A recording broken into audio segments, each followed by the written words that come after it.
Why is President Tinubu suddenly very interested in the Southeast? For me, that's one thing. There's one thing they should ask for. They should ask for the release of Nnamdi Kanu. So, guys, argument around Tinubu's visit to Anambra State continues as people keep saying that Soludo missed out in the opportunity to have presented, the challenges of the Southeast, Anambra, and Ndigbo as a whole, to the president who came to Anambra State. And also, Tinubu missed out, from using that opportunity to tell the Southeasterners what he has in stock for them. Is it to release Nnamdi Kanu? Is it to bring the presence of the federal government in the Southeast or even in Anambra State? Is it to revive some of the companies that has to do with, the federal government that have gone down, in the states or in Ndigbo? Tinubu missed out in that opportunity to woo people so that people say, okay, this offer is good. Oh, let's consider voting for you. Tinubu missed out on that. Nigerians keep saying that they don't even know why Tinubu went to Anambra because there is no project. When you hear signature project, there wasn't anything that would have warranted him to bring Abuja down to bring the president from Abuja down to Anambra State without any meaningful project to be commissioned. When I heard about the visit, the first thing I went to check is what is he commissioned in Anambra State? Because I don't see any iconic project that should be commissioned. Well, I mean, we heard the government house and the Ekolobia flyover. Oh, so what's the people's benefit from government house? You're building a house for the governor? Is that what we should be celebrating at this time? I mean, we're looking for how to reduce cost of governance, and we're building a new government house. When the people in Anambra are struggling with security, that should be the priority. I mean, we should be celebrating security in Anambra. So that's the first thing that should happen in Anambra. But what unfortunate and fortunate as well, because unfortunate that they've not achieved much, fortunate that the president is coming. I hope, because I know the president to be blunt, I hope he will look at Governor Soludo and say some things to him that might change his direction of actions, because I was one of the people who expected so much from Anambra State. Unfortunately, it's not happening. Maybe he's working on things we cannot see, because like in football, the people who play the number 4 position, they always not see until you remove them. They realize they're doing something. So let's hope there's something they're doing on the background, but I think they should communicate more to the people. Chasing native doctors around is not a problem. I mean, we saw some things start in Anambra, and they have not yet finished. You talked of things not seen, and sometimes I like to try and piece things together. We've seen recently the Ocha Brigade sealing up and closing factories, working with NAFDAC on people that are making fake disinfectants, fake soap, contaminated chemicals. At the same time, we know that a while ago, Governor Soludo inaugurated a pharmaceutical park. Nothing has moved there. So, sometimes I like to think maybe it's two sides of the same project. Kill the fakes and bring the real. I'm just guessing. But if you were Governor Soludo, what would you request from President Tinubu? I think Anambra people are predominantly manufacturers and traders. The direction of power. There's gas in the state. I think they should look for a way to bring in a lot of power in Anambra State. I mean, make it available to the people. Let they have, Nnewi is a misery when it comes to power. And this is one of the greatest hubs for manufacturing in the country. So these are the kind of things you should be looking at. Things that will engender other aspects of the economy to the whole ecosystem will grow. So it's not about, it's okay to stop fake products, But like I said before, maybe there's something he's doing that we can see. I remember the narrative that came from Lagos State when they were, showing the schools and the boats that Governor Sanwo-Olu, what he has done in Lagos State, to compare with P2B. I actually saw a picture where P2B was in a canoe and Sanwo-Olu was in a boat, And P2B asked one question. He said, the output, it's not about the input, it's about the result. So he was intentional in getting Anambra State to become number 1 in education. Yes. All this capital you've put in place here, what is the result? So if Governor Soludo is doing something we can't see, let us see result. That's all we want. Like I said, Easterners are capitalists. We don't believe in sentiment. That's why no one person can control the whole East. People go with the result. I'll give you an example with this state, in Enugu State here. A lot of people were against Peter Mba. He would have probably lost the election if it happened 2 weeks before the time it happened. But fortunately, Enugu State was redeemed, and it didn't happen. Today, the narrative is different. Yes. Someone was telling me yesterday, said, this party is waxing strong to take out Peter Mba. I said, nobody can take out Peter Mba in Enugu State. It will be an earthquake. I don't know how the person wants to do it, but it has to be the peak of corruption to be able to achieve that. There's no way anybody can win Peter Mba today in Enugu State. So, Governor Soludo is a very educated man. I believe he's very knowledgeable. You know, I've had one-on-one with him, once, in aircraft. I don't know if you remember that, but and he said very, very smart things to me. Things I never opened my eyes to business. But it's quite unfortunate we're not seeing a lot of results. Whether it's the opposition working against him, whether it's people he surrounded himself with, I don't know what it is, but whatever he's doing today, we don't have visibility of it. Hopefully someday, the impact, because sometimes when you're building the framework for something to be built, nobody understands, or a foundation. When you're building a foundation for a house, it's under the building. Nobody sees what you're doing until it comes to the surface. So let's hope that he's, clearing the grounds. But I mean, in terms of clearing ground, he entered office about a year before Governor Peter Mba.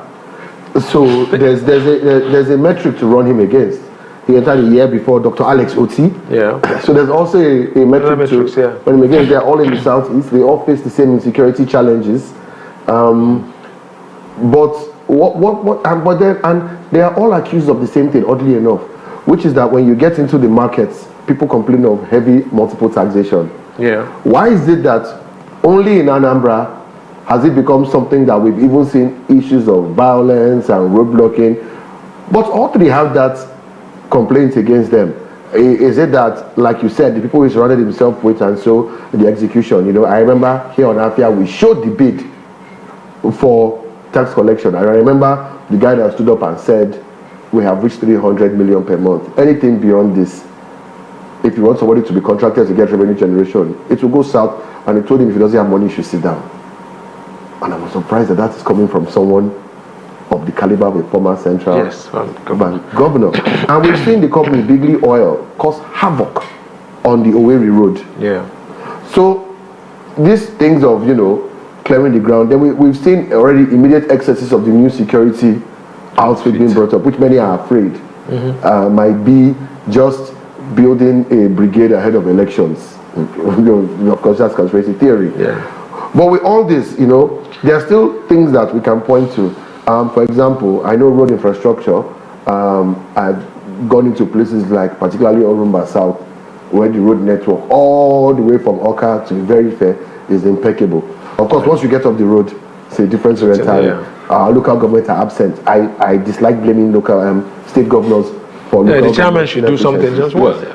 But apart from those little road infrastructures, you mentioned something at the beginning. What else of note will President? I mean, he's going to Abia to commission an airport, flagging of an airport. What is he commissioning in Anambra? That's the first thing, like I said, that's the first thing I went to look for. What is it in Anambra that is going to be commissioned? It's quite, I would say maybe Soludo's strategy for development is totally different from, but as a man, if you're not arrogant and you really want to be a leader, if you see that what you're doing is not working, the onion is on you as the leader to accept that this is not working and do something different. I mean, there are people to look at and say, okay, what my brother in Enugu State is doing seems to be working. Can I borrow a leave from him? You pay him a visit and say, bro, what are you doing here? That is what a genuine leader, because the intention at the end of the day is to develop your place and help the people to improve their lives. It's not about keeping to what you said. I mean, arrogance, I must do it the way I want to do it, because whatever he's doing doesn't seem to show anywhere. I don't know what it is he's doing. Like I said, I know he's a very intelligent man. I don't think he's a former central bank governor. Yes, he's not. Outside that, he was a lecturer in my school. Yeah. He's a smart guy. If you speak to him, you see all the intelligence. I think he's one of the youngest ever professors from Nigeria. Yes. So, I don't know if when you have achieved a lot, arrogance can come in as well, and then power as well can blind you. So I don't know the people he has surrounded himself with. Are they challenging him to say, His Excellency, this is not working? Or are they those normal political conformists that will sing praise whoever is in power? The way they sang our former governor here, he kept pasting his pictures everywhere. He thought he was doing well. I'm sure he didn't know. Because I don't think Iwan is a very bad person. I think it's just what he saw around him. He thought he was doing the right thing. Now he's seen clearly that The people that surrounded him were the ones that destroyed him. And the present governor here learned from it. And he has the right team around him. And he doesn't even take what anybody says end to end. He hears you, and he hears this person, and he puts his own, because he had a plan before he came in. I want to believe Soludo should have planned before he came in. I don't know where that plan is. Is he still implementing it, or was it a faulty plan? Is he going to re-strategize? Is he going to replan? Or is the opposition just really strong in Anambra? Yes. And are they using, underhand methods? Because a lot of times we can knock the governor, and I find it very easy to knock governors. But a lot of times there are things that you and I cannot see. I know. Happening every day. As I said, Anambra is very strong. Yeah. I remember the days of Mbadinuju. Oh yeah. The man cried out, prayed. There's nothing he didn't do. The hands that held him down strongly. So, but if you are if before you say I want to take a job, you're going to look for what are the skill set required to do the job. What are the peculiarities of that work environment before you say I can do this job. So I expect anybody who wants to be a governor to go and do some research. If you have to get consultants, find out the demography of the place, the economy, the peculiarity of every part of that state, what they require, what they lack. Then you go back and make a robust plan. Then you can phase it based on how much budget you have and start the growth. You may not be able to do everything, but when you have a proper roadmap, the next government can easily, roll on it. Yeah. So, but we have situations where people come in and they want to do their own thing, not taking into consideration what has happened before them.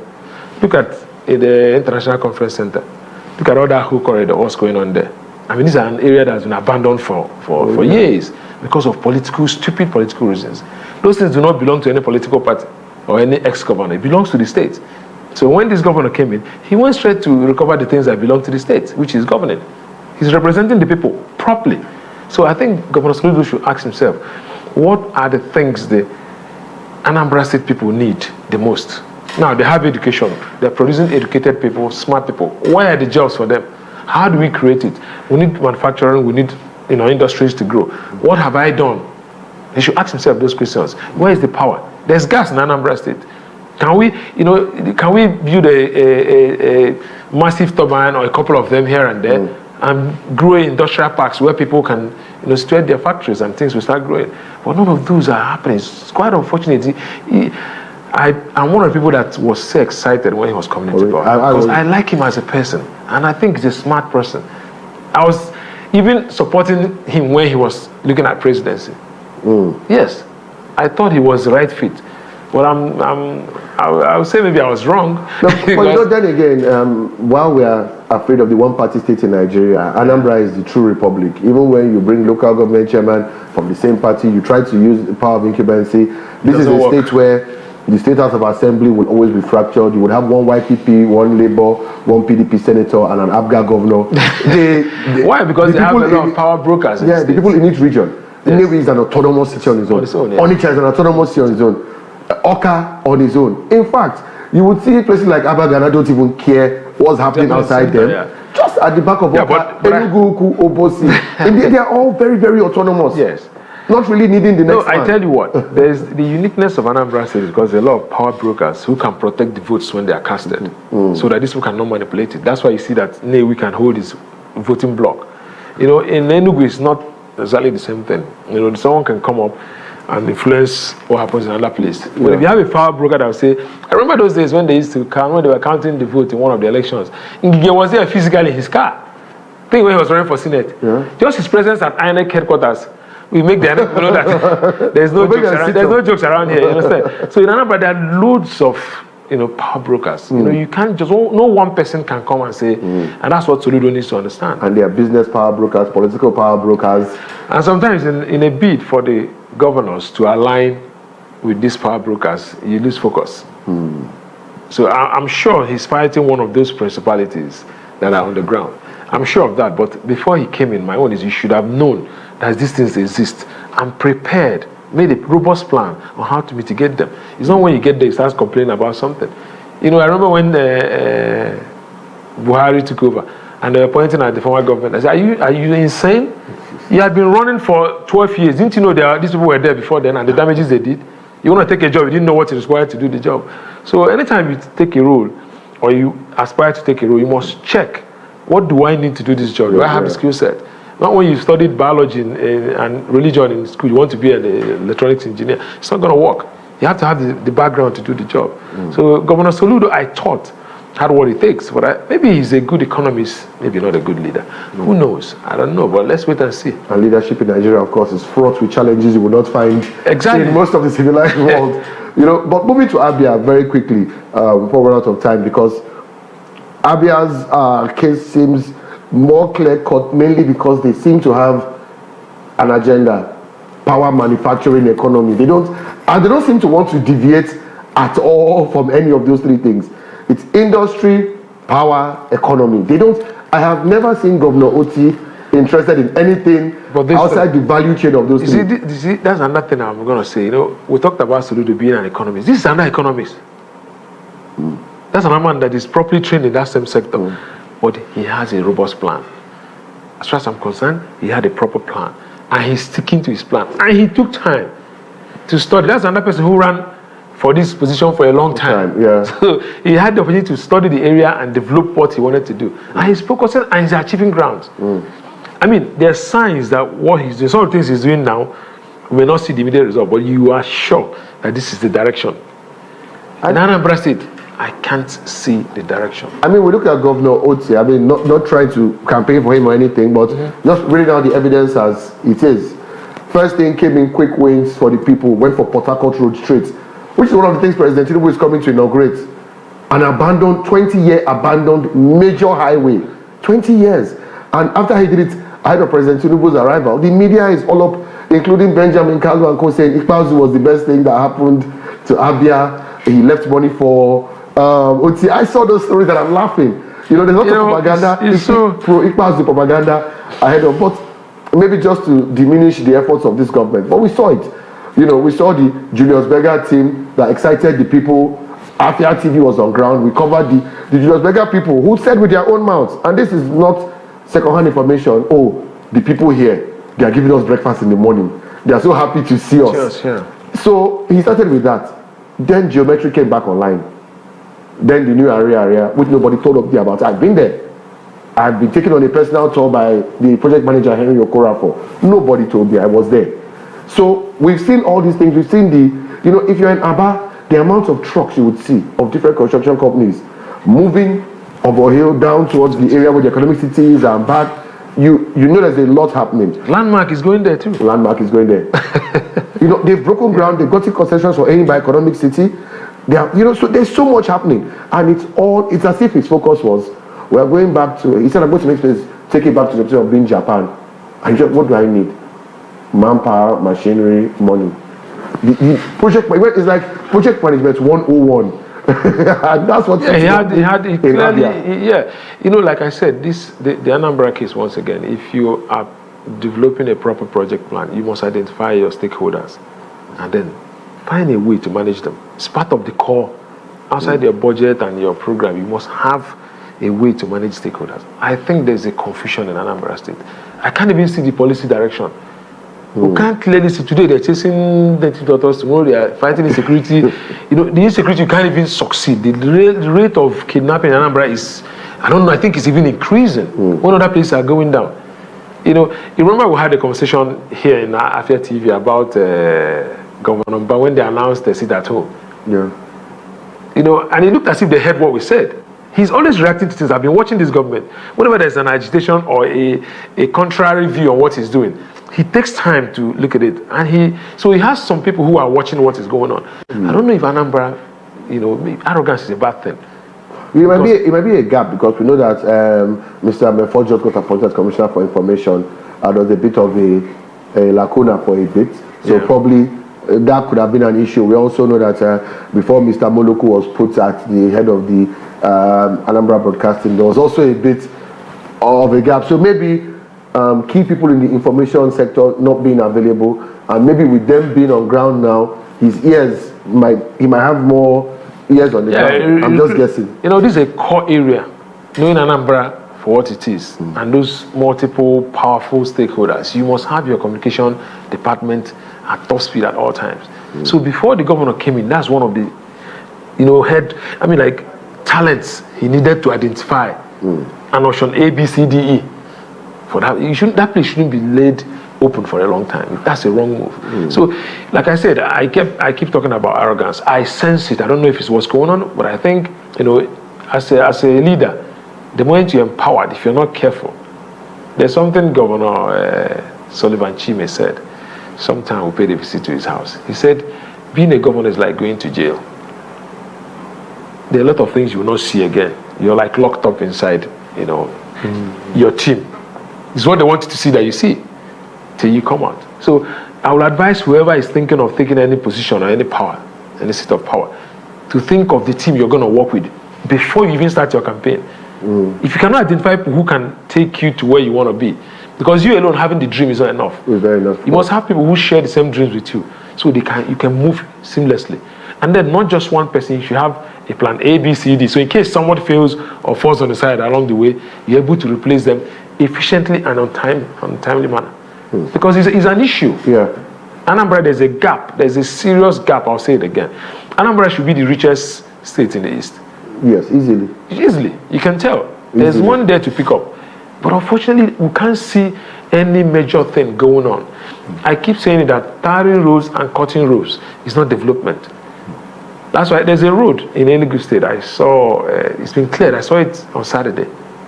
Because I paid a visit in that location with the owner of Landmark.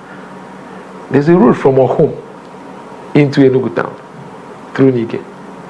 Brand new road. There's massive development of about 500 square meter, 500 hectares, sorry. About to happen in that corridor. Crazy. That's going to open up that place, and all the herdsmen that pass that route are destabilized and exposed. So this is what you call proper plan. These are not impulsive thinking or thoughts. These are things that have been thought through over time. Every single road that's going on in Enugu has been planned over time, from what I'm saying. Because it's faced in a very interesting manner. You see the set that are going on now? Yeah. Very soon, another batch will come. And while all this is going on, we saw what's happened at Achara Layout, Monarch, New Haven, all the inner roads. Everywhere. The streets are coming alive. And every other development is following suit.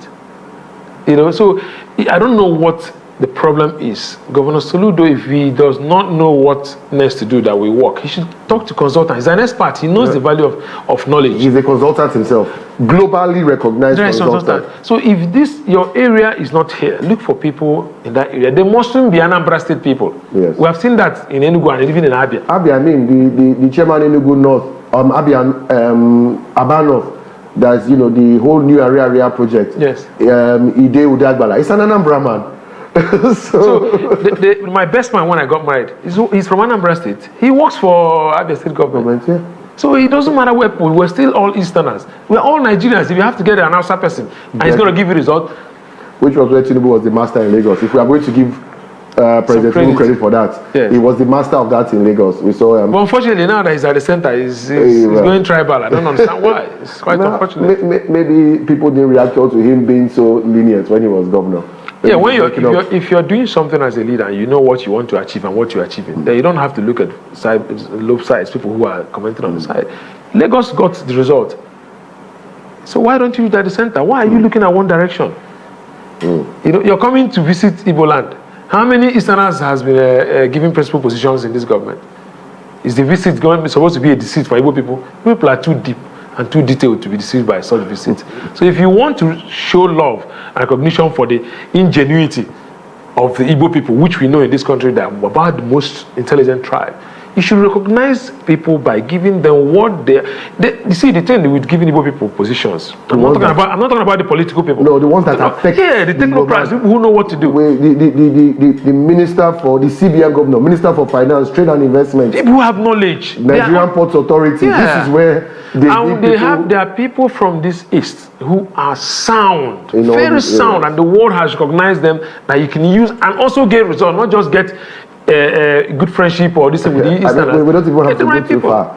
It will be a full circle when President Tinubu lands in Aba. The legacy of Nigerian power and what it could have been is sitting right there. Because everything we are trying to manage was the precedent set by Professor Batinaji, the only minister for power who used to give us update on power on a weekly basis. How many, even if it's 2 megawatts increase for the week, gave us some of the hatred the governor, President Goodluck Jonathan got was because they said he was supporting the Igbos. Now let us pick the Igbos that he appointed and see whether it was love or result he was looking for. I mean, you come from the Obasanjo era down. Exactly. Junior, Konje-Iweala, Ezekwesili, Professor Soludo himself. These were the powerhouses of the government. Dora Akunyili. This was Nigeria's reputation abroad. The truth is that as far as this country is concerned, if you want to get results, you will find yourself appointing more Easterners than any other tribe. It's simple as ABC. Aliko Dangote will agree with you. Yeah, but he will agree with you definitely.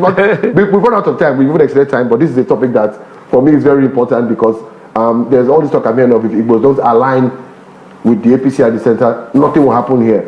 So my question is, if the governors, if there's one thing you could tell the Abia governor and the Anambra governor, one thing each, that they need to, demand from President Tinubu for whatever people he's asking from them, what should that thing be? Well, I think security is the primary thing for both ends. The bias against this part of, you see, you're talking about development without, look at what's going in Enugu. How much is Enugu taking from the center? So our governor should also recognize that they can do a lot without the center. But I mean, like in Anambra in particular, they have security challenge. What is the government at the center doing to support them? Zero, if you ask me. I will call it zero because it's easy to solve that problem. It's not rocket science. Nnamdi Kanu is being held for no reason. Let that man go. Just let him go. You see the impact within a few weeks.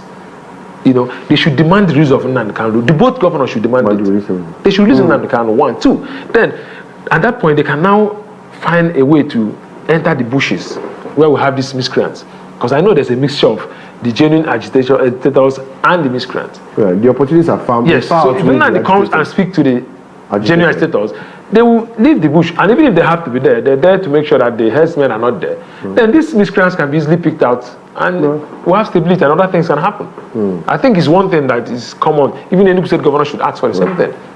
They should be united in asking for Nnamdi to be released. There's no reason. I mean, we're talking about fairness and equity and justice. The first thing is to release the man who the Supreme Court has said, let's go. Under what ground are you holding him? There's no reason to hold that man till today. You're trying someone that the Supreme Court has said, don't try him again. Release him. So for me, that's one thing. There's one thing they should ask for. They should ask for the release of Nnamdi Kanu. And he'll be going to Abia. And because Dr. Alex Oti has hinted that it's to celebrate 2 years of his tenure. So I guess it is also in May that President Tinubu would be in Abia for the Misialangwa Airport project. So now my first question is this. Why is President Tinubu suddenly very interested in the Southeast? Is there any economic reason, or do you, like most of the skeptics, think it's just a political move? Well, he will be in the best position to say exactly what it is, but from everything available to us, it looks like a political move because 2027 is around the corner and the narrative is everywhere. He's seen where the challenges he's having in the north. So they're looking for new areas to... New allies. Yeah, new allies. You can see what happened in Delta State. People are moving parties. I'm sure all those things are strategies. They all plan where they think they're sure of, where, and all that. So he's trying to increase his strongholds. Maybe he's trying to make strides in this direction. There are also a lot of discussions within the Southeast that some of our governors are getting ready to move. So we assume these things are all aligned to that direction, So I hope it's not true because a one-party system is the worst thing that will happen in this our situation. We're already in a bad situation. So if we give APC all the powers to do what they like, that will be the end of the country as it may be. So let's watch and see as the drama plays out. Because I mean, the skepticism comes from the fact that Professor Chukwuma Soludo, Barrister Peter Amba, and Dr. Alex Oti are all not in the APC. Yes. And those are the very 3 states he's going to. He has gone to and will be going to this year. But let's look at the economic reasons. Now, when he was here in Enugu, he looked at the ICC, he looked at the Command and Control Center, he looked at the Smart School projects. Then we saw the Minister for Solid Minerals, Dele Alake, come before that, and now we are seeing Enugu introducing new mining laws to protect host communities. Are we going to see the case of just like the Minister for Solid Minerals came and now we have this law? Is there something the President's visit might be a precursor for? Because when we saw the Minister of Power, then we saw the Enugu Regulatory Commission. So it almost seems as if after every Abuja visit, there's something there's positive that comes local afterwards. domicile. Yeah. So what could the president visit now? What could we be? That's what we've not. What do you think Enugu will domicile after President Tinubu's visit? Enugu or Anambra? No, I'm saying with Enugu first because we've seen his visit already. Yes. What do you think we domiciled after that? Was there anything you saw that after President's visit, it seemed as if we were more aligned with the center? He said something about the laws, the mining laws. Yes, that was Dele Alake, the visit. Yes, visit. But I mean, the president himself now. Well, I can't pin anything in particular, but he gave a lot of credit to the governor, which I think was something positive, even though from different parties. I mean, anybody who doesn't see Governor Anambra should be seen as blind anyway.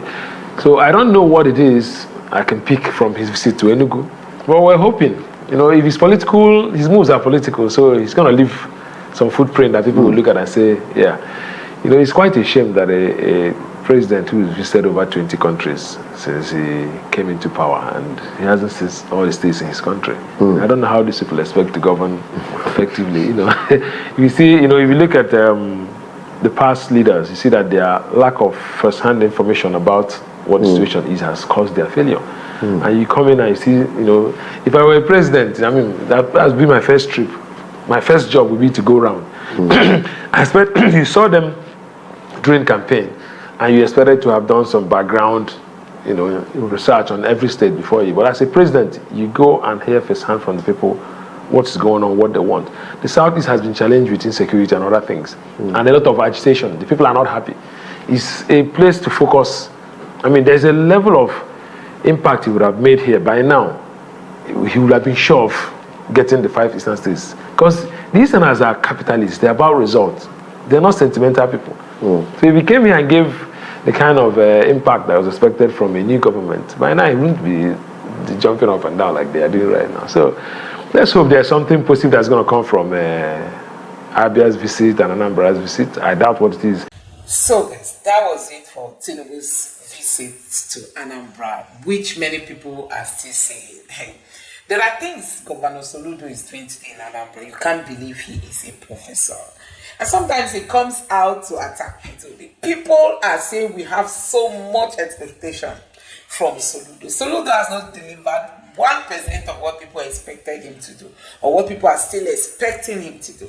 He hasn't done 1%. He called the president from Abuja to come commission a government house. I'm just wondering what these people understand by, legacy projects. They don't understand what it is. You can just build anything and ask us for the president to come and commission it. And people like Alex Oti that have been working and doing amazing things, those ones don't even raise alarm.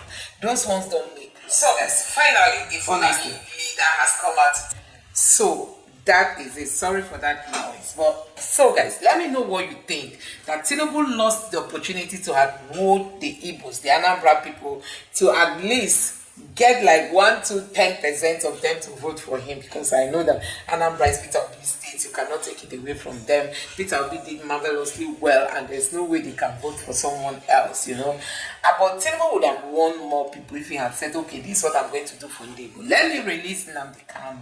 I tell you, Tinubu would have won more people, because many people, their own is letting Nnamdi Kanu come out. So you can imagine if Tinubu should just say, I'm going to release Nnamdi Kanu. That is going to earn him the respect he has never experienced before. Anyway, guys. So, guys, argument around Tinubu's visit to Anambra State continues as people keep saying that Soludo missed out in the opportunity to have presented, the challenges of the Southeast, Anambra, and Ndigbo as a whole, to the president who came to Anambra State. And also, Tinubu missed out, from using that opportunity to tell the Southeasterners what he has in stock for them. Is it to release Nnamdi Kanu? Is it to bring the presence of the federal government in the Southeast or even in Anambra State? Is it to revive some of the companies that has to do with, the federal government that have gone down, in the states or in Ndigbo? Tinubu missed out in that opportunity to woo people so that people say, okay, this offer is good. oh, let's consider voting for you. Tinubu missed out on that, and Soludo equally missed out in telling Tinubu that they the military checkpoints all over the places where the military men and the police are busy collecting money from businesses on a daily basis. They told us that in a month they generate 21 billion naira. You can imagine how much that is in today's Nigeria, honestly. But Nigerians keep saying that they don't even know why Tinubu went to Anambra, because there is no project. When you hear signature project, there wasn't anything that would have warranted him to bring Abuja down to bring the president from Abuja down to Anambra State without any meaningful project to be commissioned. And guess why Nigerians are even angry? Hey, Soludo made a comment, trying to castigate Peter Obi that the last time the president visited Anambra was in 2012 when they came to commission a brewery. And a guy made a beautiful video.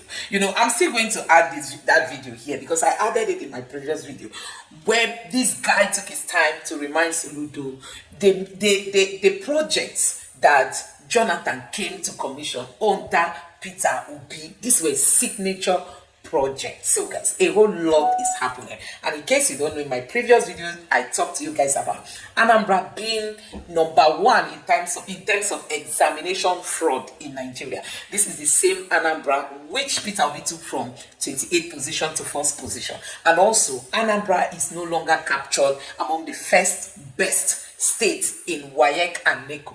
The same Anambra that Peter Obi moved from number 28 to number 1 and in the 1st position. Anambra is not even close to 30. Anambra is not captured among the best 30.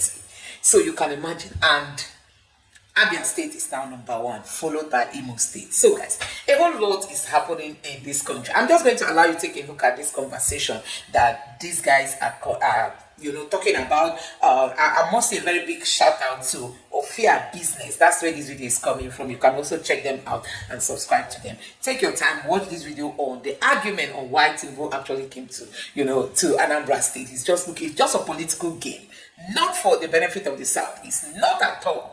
At a time when Nnamdi Kanu is facing the judge, they are bringing videos, looking for evidence and all that. Soludo could not use that opportunity to say, Mr. President, one of the things we need is let Mazin Nnamdi Kanu go, so that there will be peace in the Southeast, so that people will be happy. Do you know if Tinubu releases Nnamdi Kanu, that it will be attributed to him? It will be, because this was what Buhari was supposed to do. Buhari didn't do, because he's a Fulani man and he don't want to do it with an Igbo man. Now Tinubu is there, they are using it for politics, and as if he cannot come out to say this prosecution should stop, let this man go, and give him conditions. So guys, I'm going to allow you to take a look at this conversation. Let me know your